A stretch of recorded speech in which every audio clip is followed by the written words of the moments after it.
save me from this. Make it in. I feel it deep within. It's just beneath the skin. I must confess that I feel like a monster. I hate what I've become. The nightmare's just begun. I must confess that I feel like a monster.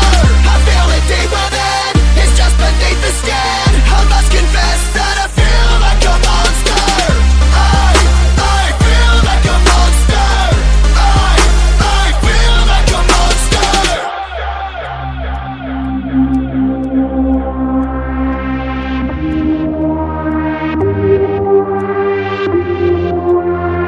It's hiding in the dark, its teeth are razor sharp. There's no escape for me, it was my soul, it was my heart. No one can hear me scream, maybe it's just a dream. Maybe it's inside of me. Stop this monster, monster. Stop this monster. I feel it deep within, it's just beneath the skin. I must confess that I feel like a monster. I hate what I've become, the nightmare's just begun. I must confess that I feel like a monster. I feel it deep within, it's just beneath the skin. I must confess that I feel like a monster. I'm gonna lose control, it's something radical. I must confess that I feel like a monster. I feel like a monster. I feel like a monster. I feel like a monster. I feel like a monster. Hello everyone, just to update you on the my previous centipede PvP build. As I promised, I tested the Shattered Vow, and here I changed Andariel with Air of Perdition, and that's really the only change. Like the skills, the paragons, the glyphs, everything is exactly the same as from the previous setup. So if you want detailed explanation of the build itself, just go and check out that video. If you're watching this video for the first time and you don't know what I'm talking about, just go and check that out video. Here I just want to briefly mention that it's not necessary to run Air of Perdition, although if you run Air of Perdition, you can use different rules on the weapon, and it will only increase your crit chance by 4% compared to the Andariel version, because on the Andariel version we were using runes for crit chance on the weapon, which gives you 25% crit chance. So you will be really short of only 4% crit chance on the Andariel version. And Andariel version would give you slightly better survivability because it has the life on hit, but and it has attack speed, of course. So it doesn't give you 4 to core skills and 60% multiplicative damage. Right? This one gives you more damage, significantly more damage than the Andariel version. But both versions are fine. I mean, you would still be able to... The build itself does so much damage that increasing it even more, it's not something like crazy. Although with this, you will be one-shotting almost everyone like 90% of the time. With the Andariel, you can still do it relatively often, but it's not gonna be one-shot consistent as with this build. So that's the only difference, but again, both builds are very good in my opinion. If you don't have Air of Perdition, just run Andariel if you have that one. And if you have Air of Perdition but you don't have Andariel, just run this one. That's the only change really. Now, the other thing that I want to mention is Toxic Skin. This is absolutely busted. And I mean really, really busted.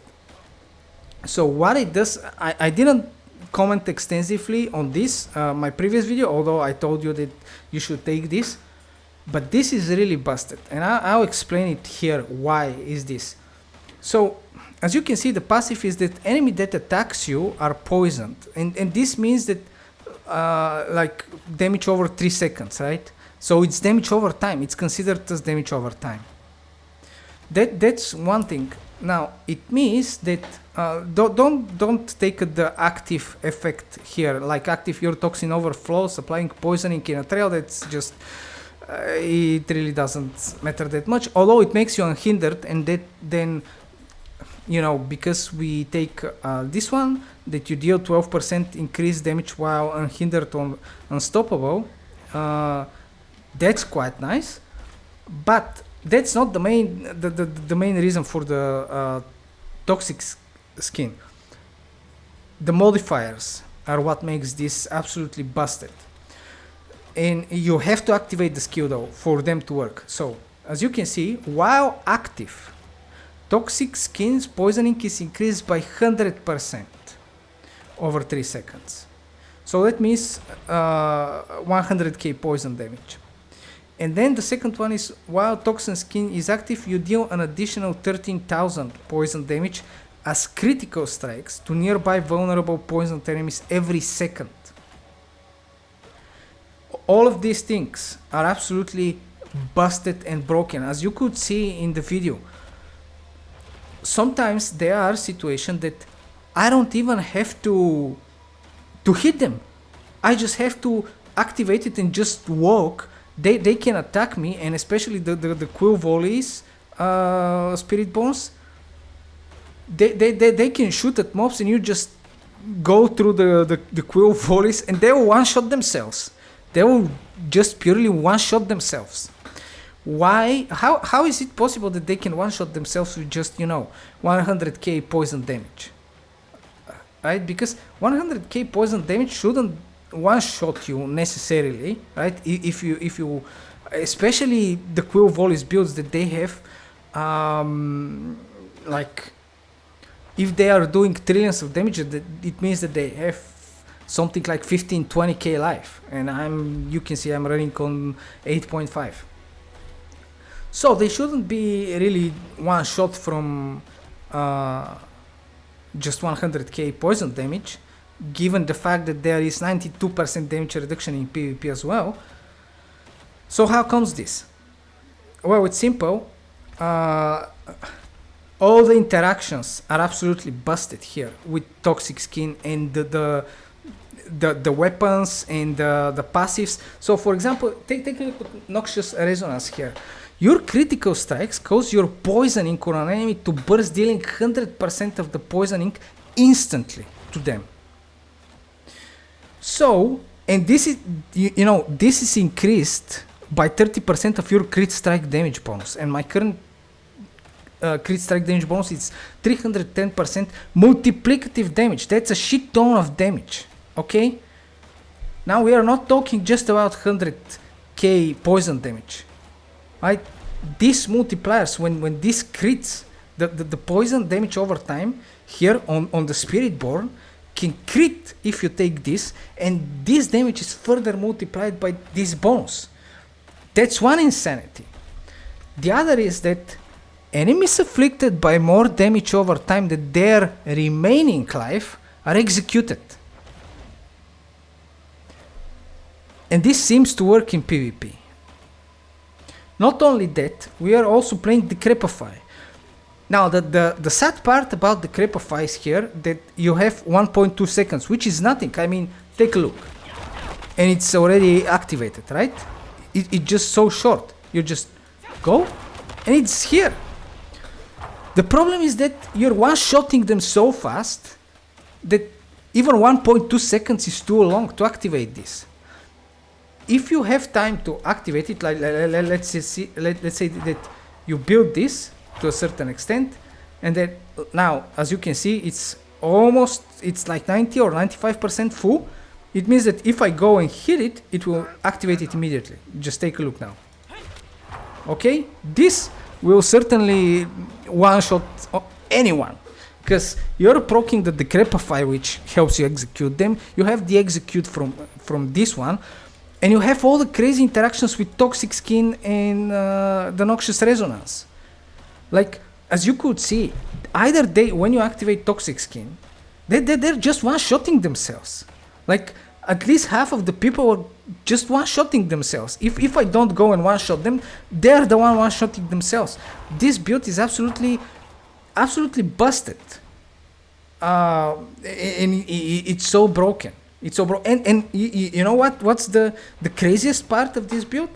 That you can do this to any class. And I mean, you can kill and you can one-shot, or any class can one-shot themselves.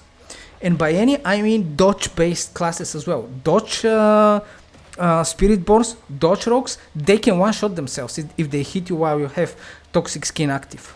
Why? Because it's poison damage. It's still considered damage over time that can actually fucking crit. Can you imagine this? They're one-shotting themselves because they cannot avoid damage over time. You cannot dodge damage over time. And in this case, they're just one-shotting themselves because they cannot dodge it, and then it crits on top of that. It just absolutely busted. This is absolutely broken. In my personal opinion, this shouldn't exist in the game. The way it is, it shouldn't exist in the game. Now, it's good that, you know, this class, again, as I said in my previous videos, is designed in such a way, it's a good design, that everything just fits into each other, right? You take, you take toxic skin, right? And then you take this, and they are just both complementing each other. That's good, but it's just too powerful, the way it works.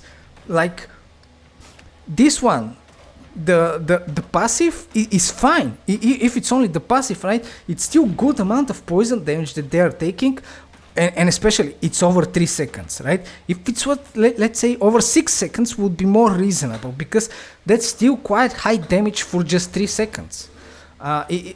It means that classes that are that don't have barrier, for example, and are close combat, like let's say Twisting Blades Rogue or Melee Rogues, they will have harder times fighting you if you stack poison damage and just roll damage and increase this value significantly, and it's applied over 3 seconds. Let's say the toxic skin wasn't that broken, and only this passive was that good. Like enemies that attack you are poisoned for this amount of damage over 3 seconds. 3 seconds is just still too short, I think. It's too short in a way that it's too OP. They should increase it to either at least 5 or 6 seconds. 9 might be too much. I think 9 is too much, but 5 or 6 seconds would be optimal in my opinion. 3 is still too OP in my opinion. And all the other things, you just while active toxic skin increases your poison damage by 100%. And then you do additional crit strike damage. And then you take noxious resonance that makes your poison damage crit. This is busted. This is busted. I mean, I know that the design is good, right? Because they are complementing each other. Like every single thing that about this skill, like the modifiers and your what was it, the key passive, they are all feeding into each other, and you know that's good design, but it's too OP, and it just makes it busted. I don't think that it should be in a game like this. Should, I don't want to say reworked, because the design is good, but either it should be reworked in some reasonable way, or like specifically the toxic skin. Toxic skin is just busted. It's absolutely busted on every level. It either should be reworked somehow in a reasonable way, either toxic skin or this thing here, or they shouldn't be complementing each other. Like let's say that Noxious Resonance does something else, but you know the poison damage being able to crit, and then you know the interaction with Shattered Vow, or let's say the Decrepify, it just becomes too crazy. It's too crazy. And either they should rework how toxic skin modifiers work, or they should nerf substantially something about this interaction, because it's just too crazy. That's one thing. So with this build, either you will be one-shotting them, even with the freaking basic attack, I'm one-shotting them, because again, you're applying almost 50k poison damage, right? And while toxic skin is active, again, they are taking additional 100k damage. Here you're applying 50k damage. The whole thing can crit and be further increased by 310% multiplicatively, and then they're just executed. it just the build is absolutely broken, and it's, I don't know if you enjoy one-shotting everything or just walking and wait for everyone to one-shot themselves, but it's not very fun to me, this specific build, this specific version. The other one at least was playable because you're not one-shotting like everything, and although some squishy characters you still can one-shot them, but half of the time it wasn't exactly one-shots. With the Andariel version and with the Nasekem, right? Here is the Shattered Vow and the Air of Perdition. I don't think the problem is in the Air of Perdition. For sure it's not. The helmet is good. I have it on my rogue. You can go and check that video. The helmet is not broken. There's nothing broken with the Air of Perdition. They shouldn't nerf this. This is good the way it is. Right? I think that the unique effect of this is crazy, combined with the toxic skin and the noxious resonance. It's just insanity, right? And on top of that, this if you have it on great graphics, you can see it's almost 1000 damage over time. That can actually crit and execute them. It's just madness. It's madness. I'm telling you, this mythic combined with the toxic skin and the noxious resonance, it's absolutely fucking busted. And it shouldn't exist in the game. I mean, the items and the skills should, but they should be reworked, in a very significant way, in my opinion, because it's not fun. So that's that. Last thing that I want to mention here is the Shattered Vow. There is a bug with this specific weapon. Now, and I can demonstrate you this. So, let me just throw some sheets here. Where was the other one? Let me find it. Okay, there it is. So, as you can see, I have the Starless Skies and the Ring of Midnight Sun. In my previous videos, I used exactly the same thing. Okay, exactly the same thing, exactly the same skills. Nothing is changed except the weapon and the helmet. And the problem is not in the helmet. The problem is in the weapon specifically. And I will show you this. So, it's not in the runes. I'm not going to change the runes now, but believe me, it's not from the runes. I tested it, both weapons without the runes. So believe me, it's not from the runes. It's from the weapon itself. So if I just change it with Nasekem, okay? Now Touch of Death, because it's core skill, it costs 76 vigor, right? It has no cooldown. But what the Midnight Sun does is that when you critically strike, you regain 44% of the vigor you spent in the last 2 seconds. And I will be critting like almost all the time because I have 100% crit chance. And here, when you spend your primary resource, reduce the resource cost of your skill and increase your damage. So we will be reducing the resource cost and we will be regenerating a resource when we just spam Touch of Death. We don't have to use basic skills, and I can show you this. So I can just indefinitely do this, and my resource is not gonna like become so low that I'm forced to use basic skills, right? As you can see, I can just stay like that forever. Now, okay, so if I put back this weapon, the Shattered Vow, and again I start with full resource, this is what happens. Okay, and I cannot use it. I cannot regenerate any more vigor, right? So, as you can see, I have to use basic attacks.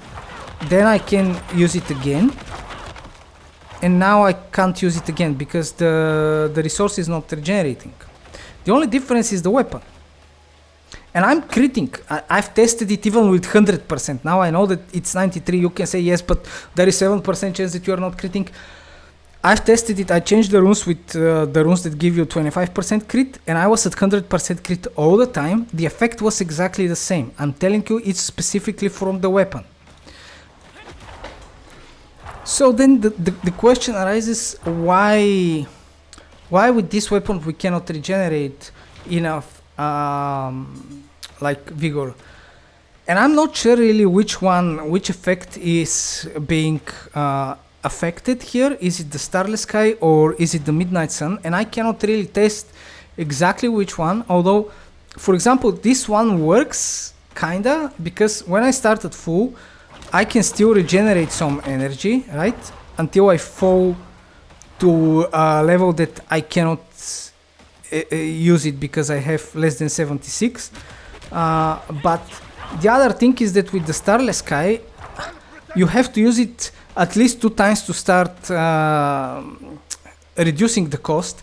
And by the time I use it once, I cannot use it a second time because I don't have 76. So I cannot test which ring exactly is affected. But my hypothesis is that because it triggers berserking, you see,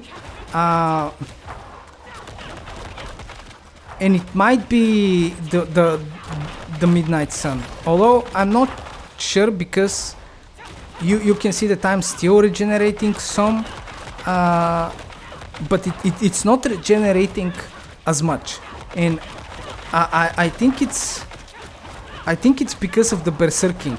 Probably there is, if I had to guess, you can see that I'm constantly falling. There is some broken interaction, and I'm not sure if it's the berserking itself, but if I had to guess, it might be some bug that, because it gives you berserking, and when it procs berserking, probably the game considers you barb at that point, and because the unique effect is for Spiritborn only, then you're not getting it, or you get less of it. I'm not exactly sure, but I cannot test if it specifically affects the starless skies, because the resource cost is too high to be able to use it more than once. So yeah, but if I use it once and I still regenerate energy, right? So as you could see, I still regenerate. So the midnight sun steam seems to work to some extent, and I'm not really sure if it's the starless skies that doesn't work at all, or if it's this one. But there is clearly some broken interaction specifically with this weapon, because again, I changed it with this weapon and there's no such problem whatsoever. So you should keep that in mind if you decide to use this weapon. But again, this weapon is busted. I already showed you just all the interactions with the toxic and noxious resonance, the unique effect, absolutely freaking broken. And you will have to use basic attacks for from time to time, but that's okay, because you can just easily catch up to your targets, one shot them with basic attack basically. And if you have to use the touch of death, then if they by any miracle are still alive after the basic attack, then they certainly won't be after you use the touch of death. So that's that. Anyway, I thought that the video would be short, but apparently not, unfortunately. This is the end of this build. I'm not gonna play and test more centipede builds, poison builds for the Spiritborn, because you might be wondering, well, why not show, let's say, a stinger or just basic build. I was thinking of basic build, but it's not as good as Touch of Death. I mean, just look at Touch of Death. I'm doing almost 1.2 millions poison damage. This thing can crit, right, and be multiplied by 310%. No one is surviving this. Okay, it just what it is. Stinger is doing way less damage. I can show you. I can remove all the points from here because it's core skill, right? So if I put all the, let's say, even take this for even more damage, it's still 146, right? It's 146k compared to almost 1.2 millions. It just doesn't make sense to play this, honestly. Why would you? Just play this.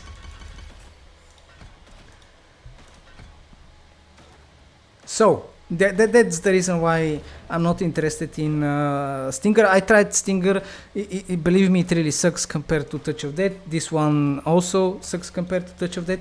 There's no point playing any other specific centipede focused builds in this play style. However, there is another build that is not entirely centipede. Right, this is the main damage here is the centipede, but there are two other builds that I want to show you next, and they are immortal. Now, and when I say immortal, I mean they're completely immortal. Okay, for the first one, I'm not sure if it's exactly completely immortal, but theoretically it should be completely immortal. The second one, I know for in fact that it's completely immortal because I've already played it. So, I'll be showing you the two immortal builds in the coming days, probably, or hopefully soon, because I still have to get Shaco for this. So, I have two Resplendent Sparks. Right, one from Lilith and one from the Seasonal Journey, and then I have Shattered Vow, one copy of the Shattered Vow, and one additional copy of the Starless Sky, which is not here, but it's in my Sork, I guess. So I can just disenchant that and, craft Shaco if I need. The thing is that I don't have the freaking runes for that. That's another thing. I have at least 300 hours in the game by now. Like minimum 300 hours. I'm not joking. And I'm at almost 280 Paragon level. I still don't have the runes to craft a single mythic. I can craft two because I can have 4 Resplendent Sparks and I don't have the runes to craft one. That should speak for the system itself. But anyway, I will have to just farm more of the Eom runes for the Shaco. When I get it, I will show you these two immortal builds. But before I show you the immortal builds, the next one will be the Twisting Blades Rogue. Because I'm afraid that once I show the immortal builds, I'm just afraid that they might go viral. I hope not, but if they do, then everyone will just start running immortal builds in the fields of hatred, and I won't be able to play my Twisting Blades. So I don't want that. I just want to enjoy Twisting Blades first, and then we can become immortal. So that's that. That's all from me. That's all for this update. I hope you have a great time in Diablo. Many drops that you need, ancestrals, mythics, and so on. And I'll see you in the next one. I'm out.